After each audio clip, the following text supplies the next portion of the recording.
Olá, o Jornal Panorama está no ar e hoje traz em destaque. Comissão de Educação realiza 2 reuniões e discute merenda escolar e segurança na rede de ensino. Deputados e vereadores se mobilizam para o retorno das atividades da Samarco. Reforma da Previdência.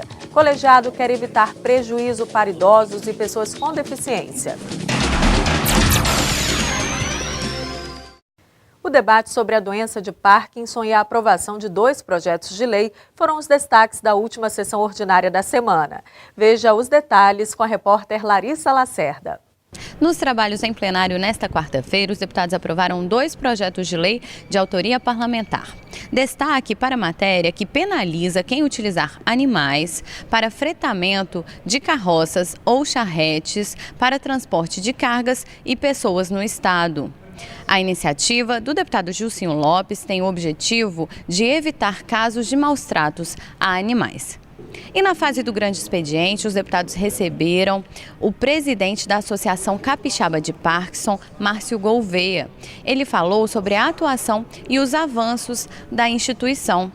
Anualmente, em 11 de abril, é celebrado o Dia Mundial de Conscientização da Doença de Parkinson. Que é uma data de luto, uma data de luta pela qualidade de vida do paciente, além de trazer também, como eu trouxe, a lembrança dos 11 anos da Associação Capixaba de Parkinson, que comemoramos esse ano e fechamos esses 11 anos da Associação Capixaba de Parkinson com um grande congresso que houve agora no mês de fevereiro. Márcio vive com a doença há 14 anos. Ainda durante a sessão, ele destacou os principais desafios e metas da associação. Nosso principal desafio é a interiorização da associação, é levar para o interior essas informações que tanto faltavam aqui na Grande Vitória e ainda faltam na realidade, mas levar o mínimo, levar o básico dessas informações para o interior do estado para tentar minimizar o impacto da informação e minimizar também minimizar também a evolução dessa doença, porque é possível, como eu citei em plenário, em função de consumo de água de poço, da reeducação do povo do povo do campo. O deputado Dr. Hércules destacou a importância de ampliar o debate sobre a doença de Parkinson. É uma doença degenerativa do sistema nervoso central que não tem cura, mas tem controle. Então nós temos o Márcio aqui, que é o presidente da Associação Capixaba de Parkinson.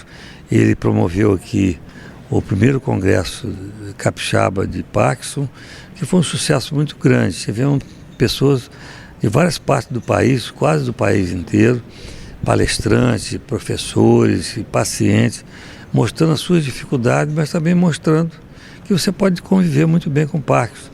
Se você fizer toda a prevenção, os exercícios, enfim, se você fizer a orientação e o diagnóstico precoce.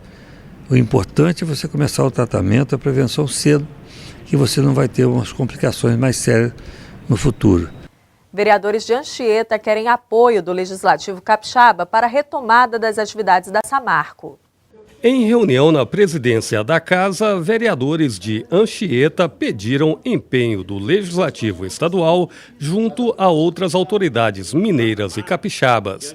O objetivo é viabilizar acordo da Samarco com a Prefeitura de Santa Bárbara, em Minas Gerais, para a captação de água naquele município. A medida é necessária para as atividades da mineradora e a decisão deve ocorrer em audiência de conciliação na próxima terça-feira. A Samarco ela pleiteou uma carta de conformidade a ser fornecida pela Prefeitura de Santa Bárbara. E o prefeito se negou a fornecer essa carta de conformidade, então a empresa judicializou esse pedido. E aí no dia 18 vai acontecer uma audiência de conciliação entre a Prefeitura e a mineradora Samarco, na tentativa de que se chegue ali a um acordo, liberando essa carta de conformidade, cerca de 2 meses, 3 meses, ela já consegue dar os outros passos que precisam ser dados posterior a esse momento. O vereador falou sobre a importância das atividades da Samarco para a economia capixaba. O município ele tem hoje cerca de 70% da sua arrecadação proveniente de recursos da atividade da mineradora e também da sua cadeia. Então, são dois graves problemas, um social, que atinge toda a população. Hoje nós temos um alto número de desempregados no município, e também com relação à arrecadação, porque a arrecadação está diretamente ligada com a gama de serviços da prefeitura, que também, à medida que isso não vai chegando a um ponto final, vai comprometendo também os serviços que a administração oferece aos nossos cidadãos ali em Anchieta. O vice-presidente da Assembleia e presidente da Comissão de Infraestrutura, deputado Marcelo Santos, vai coordenar as negociações solicitadas pelos vereadores. Nós não estamos aqui pedindo nada a não ser celeridade e bom senso, e que nós saiamos do palanque político eleitoral, que tenhamos uma decisão técnica, observado o momento econômico que o país passa, a pior crise que o Estado brasileiro já passou, a pior crise política que já vivenciamos no Estado brasileiro, e aí essas duas autoridades, o prefeito de uma cidade e a juíza de uma comarca, vão decidir o futuro de dois estados, Minas Gerais e Espírito Santo. E eu espero que eles tenham o bom senso, que é natural que tenham, mas a Assembleia não pode se furtar em registrar isso, para que demonstrando que uma decisão deles não tem meramente um efeito só nessas localidades, mas ela tem um efeito na geografia desses dois estados grandiosos e que produzem muito para a economia brasileira. O presidente da Casa, deputado Eric Musso, afirmou que espera um resultado positivo nas negociações em Santa Bárbara. Nós vamos entrar em contato com o presidente da Assembleia de Minas Gerais, com o presidente do Tribunal de Justiça de Minas Gerais, no intuito de unirmos os nossos esforços da Assembleia do Estado do Espírito Santo, fazer coro e fazer força junto a esse movimento, para que na audiência de conciliação do próximo dia 18, a gente possa sair com um resultado proveitoso, sair com um resultado efetivamente positivo, para que o nosso Estado, o Estado de Minas e principalmente as famílias que dependem diretamente ou indiretamente das voltas dessas atividades possam retornar aí, gerando assim mais qualidade de vida para todas as famílias. Falhas no programa de merenda escolar. O Colegiado de Educação volta ao debate sobre a auditoria do Tribunal de Contas da União. Dessa vez, o colegiado ouviu o representante do Executivo Estadual para esclarecer os problemas apontados pelo estudo. O subsecretário de Estado de Suporte à Educação participou de reunião na Assembleia. Carlos Eduardo Zucoloto Xavier foi convidado pelo Colegiado de Educação para esclarecer o resultado de auditoria do TCU, o Tribunal de Contas da União. O estudo apontou falhas no programa de merenda escolar oferecido em escolas da rede estadual de ensino. Os dados já haviam sido apresentados aos parlamentares em reunião conjunta das comissões de Cooperativismo e Educação.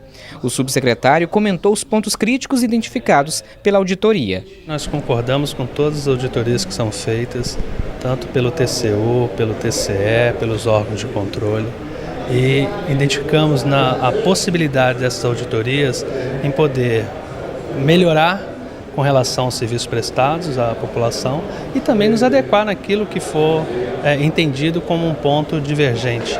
Nós temos vários pontos em que a gente já nos adequou, por exemplo, não tínhamos os nomes dos técnicos lá no FNDE, num cadastro simples de ser feito e nos adequamos. Como em outros pontos, nós temos, por exemplo, as cozinhas bem monitoradas, a infraestrutura realizada de forma permanente, mas, de todo modo, acho que a auditoria é sempre importante para a gente poder melhorar.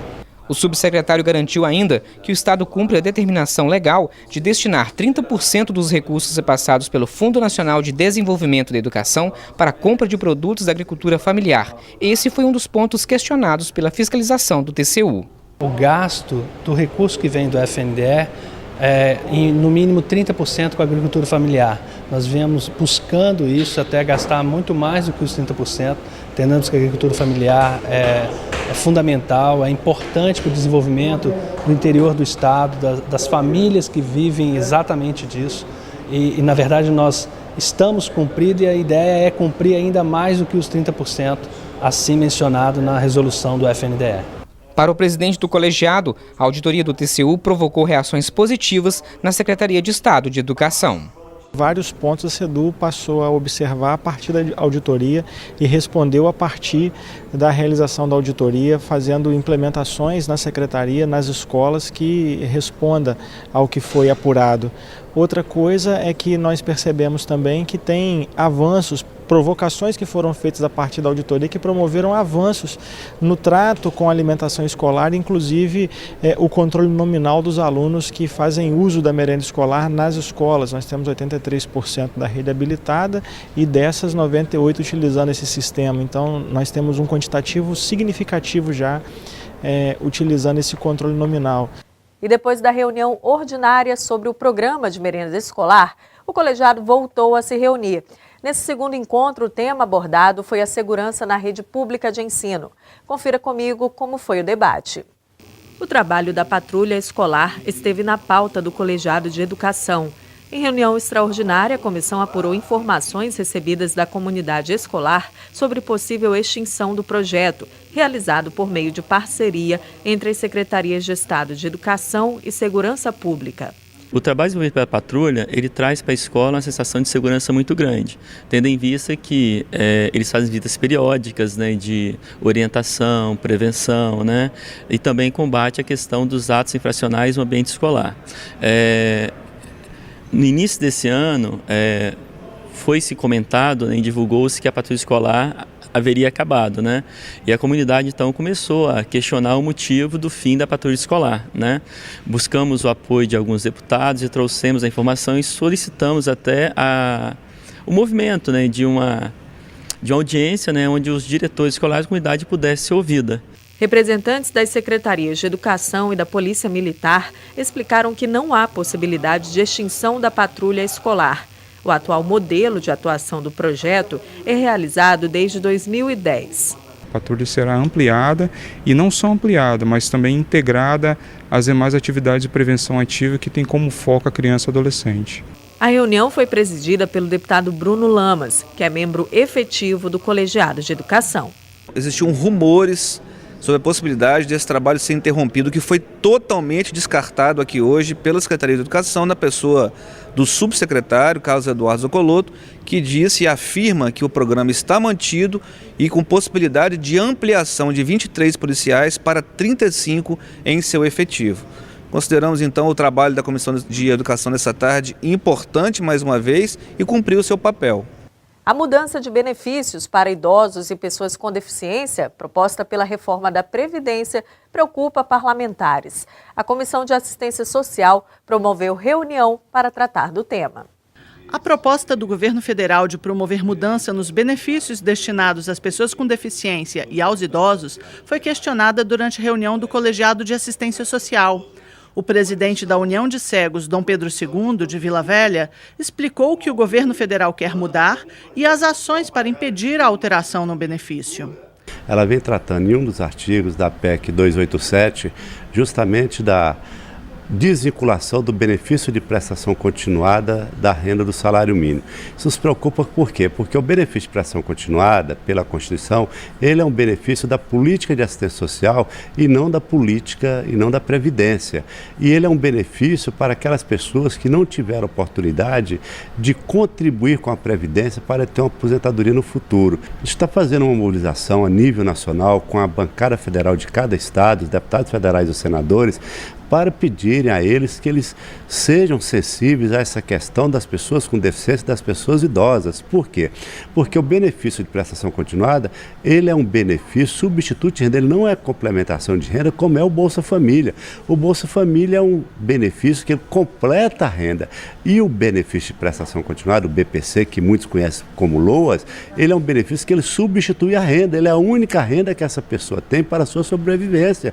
Profissionais de direito avaliam que as mudanças propostas na reforma da Previdência, em tramitação no Congresso Nacional, ferem a Constituição. No inciso 5º do artigo 203 da Constituição, a previsão é que o benefício de prestação continuada a quem necessitar, a quem cumprir os requisitos da lei, será no valor de um salário mínimo. Então, na medida em que o legislador infraconstitucional ele vem alterar essa realidade, ele está indo de encontro à própria a própria Constituição Federal. E ferindo dessa maneira, a gente acredita que essa desvinculação seria inconstitucional. O Parlamento Estadual presta homenagem a integrantes da Polícia Militar do Espírito Santo. O evento também marcou as comemorações pelo aniversário da corporação. Os 182 anos da Polícia Militar Capixaba foram comemorados em sessão solene da Assembleia Legislativa. 30 policiais foram condecorados com a medalha Alferes Tiradentes. É bom você fazer um bom trabalho e também é bom ser reconhecido, é bom o ego, e a gente está aqui representando toda uma classe, né? Não somente a pessoa do Cabo Julimar. Então isso é muito importante, o reconhecimento da sociedade, dessa Casa de Leis é muito importante para a gente, tem feito um bom trabalho para a gente em termos de legislação. O maior orgulho da minha vida é estar à frente da Polícia Militar, uma instituição de 182 anos de uma história muito digna, honrosa, cheia de valores de lealdade, valores de disciplina, valores de hierarquia. 182 anos dedicados à população capixaba, protegendo, socorrendo, servindo.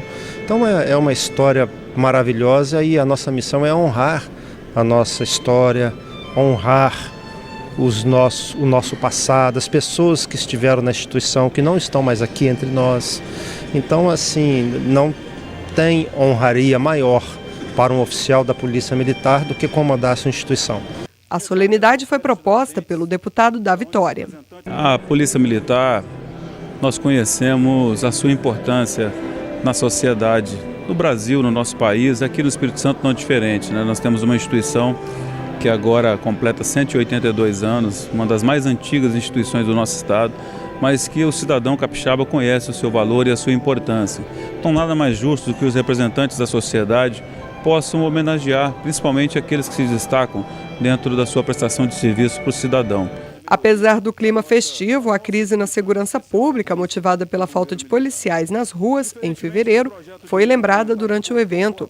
O deputado da Vitória diz que a falta dos PMs demonstrou o tanto que a corporação é importante para a sociedade. Reivindicar melhorias nas condições de trabalho, valorização profissional, um direito de cada trabalhador e não diferente dos nossos servidores da segurança pública, em especial da Polícia Militar. Então, o formato, a maneira de se fazer, que precisa ser discutido, né? Porque o cidadão ele precisa também continuar sendo assistido em todo o tempo. Mas a Polícia Militar do Espírito Santo, especificamente, ela mostra o seu valor, tendo o pior salário do nosso país, mas continuando fazendo a atenção ao cidadão capixaba. O comandante-geral da PM também falou sobre o assunto. Minha postura é sempre buscar a valorização da nossa tropa. Essa é uma das maiores missões de um comandante-geral. Agora, o que nós, como comandante-geral, não podemos admitir é que a nossa instituição faça essa reivindicação de maneira ilegal e irresponsável. Não se vira as costas para o povo, justamente o povo que nós juramos proteger. Nós temos que reivindicar, sim, nós precisamos ter mais valor, sim, melhores condições de trabalho, sim, mas nós temos que fazer essas reivindicações de forma legal, de forma razoável. Hoje a gente vai ficando por aqui. No site da Casa e nas redes sociais tem mais notícias sobre o trabalho parlamentar. Obrigada a você que acompanhou essa edição do Jornal Panorama e até a próxima.